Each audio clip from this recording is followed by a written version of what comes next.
중국은 지금 어제 오늘의 얘기가 아니고 지금 20년이 넘도록 대를 이어 준비해 오고 있는 상황이고, 예, 그거를 우리는 자꾸 시진핑이라는 개인, 한 사람이 개인적인 야욕으로 이렇게 하고 저렇게 하는 걸로 해석하는데 그것은 잘못 해석하는 거라고 생각합니다.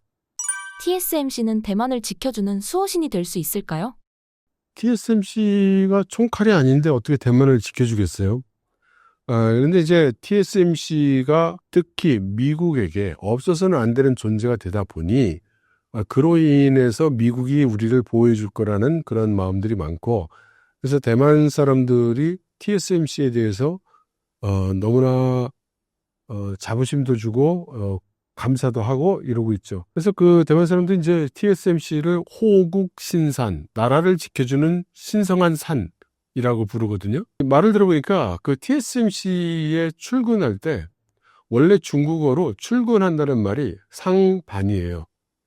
그러니까 이게 오전반, 오후반 할 때 그 반인데, 작업반 할 때 반인데, 상하를 써서 상반이면은 출근하는 거고 하반이면은 퇴근하는 거예요. 근데 TSMC 직원들은 상산, 하산 이렇게 표현한다고 합니다.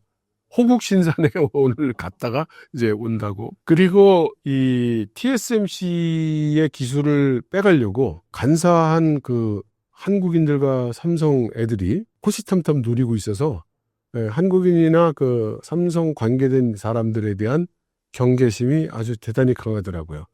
예. 그러니까 대만 사람들이 그 1차적으로 방어해야 되는 대상은 아마 한국인들인 모양이에요. 뭐 농담입니다. 예. 그런데 그 TSMC 때문에 중국이 공격을 못할 것이다, 이것처럼 우스운 말이 없어요. 왜냐하면 TSMC가 소위 그 대만 정부가 결정 내린 것도 그렇고 N+2라는 그 정책을 적용하고 있습니다. N+2 정책이라는 건 뭐냐면 TSMC의 현재 기술이 있잖아요. TSMC 바깥에는 현재 최첨단 기술 수준에서 2세대 이상 뒤처진 기술만 내보낸다예요. 그러니까 TSMC가 지금 미국 애리조나에다가 공장을 만들고 있잖아요.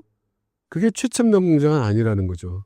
적어도 2세대 이전 거라는 얘기고, 근데 2세대 이전 거라고 해도 아무도 그걸 못 만들죠. 이거를 이제 삼성식 단어로 하면 뭐 초격차 이런 식으로 표현할지 모르겠는데, 대만 사람들은 이걸 뭐 어떻게 표현하느냐면 내 차 후미등도 못 보게 만들어준다. 뒤따라오는 차들이. 이제 이런 거죠. 백라이트도 안 보이지 이놈들아, 뭐 이제 이런 거예요. 근데 생각해 보세요. 지금 중국이 물론 TSMC가 만드는 최첨단 가공 반도체를 필요로 합니다. 그런데 그 기술을 중국에다가 줍니까? 안 주고 있죠. 그럼 그 기술을 이용해서 가공은 해줍니까? 오더는 받아주고 있습니까? 지금 TSMC가 2나노를 만들 수가 있는데 중국에서 2나노짜리 반도체 만들어 달라고 돈 주고 주문을 주면 TSMC가 만들어 주냐고요?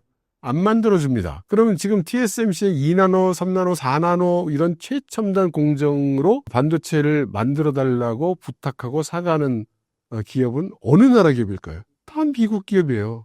그러면 예를 들어서 중국이 대만을 점령하면서 TSMC에 사단이 터진다. 그러면 누가 낭패 보는 겁니까?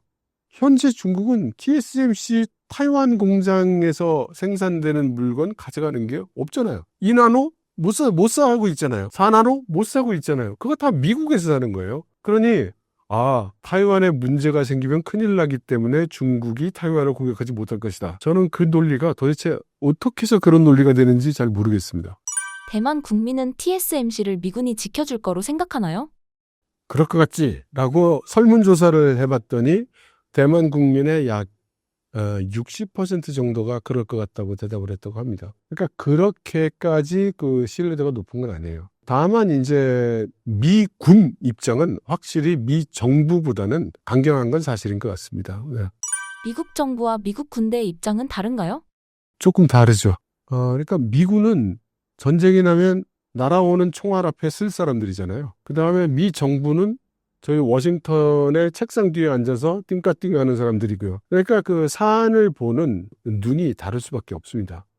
여기는 여차하면 나가서 총알바지를 해야 되는 사람이고, 저긴 책상 뒤에 앉아서 펜대나 돌리고 있는 사람인데, 그러면 그 상황에 대한 인식이 같을 수가 없는 거죠. 미군은 이제 매일 중국군과 싸우면 이렇게 되겠지 저렇게 되겠지 시뮬레이션도 하고 준비도 하고 이래야 되는데 미군의 기본적인 현재 입장은 싸울 거면 빨리 싸워야 된다. 시간이 갈수록 중국은 무기를 대량 생산해서 막 찍어내고 있는데 우리는 배 하나 고치라고 해도 몇 년씩 걸리니까 이러고 있으면 시간이 가면 갈수록 우리에게 불리하다. 이제 이런 입장에 있는 거죠.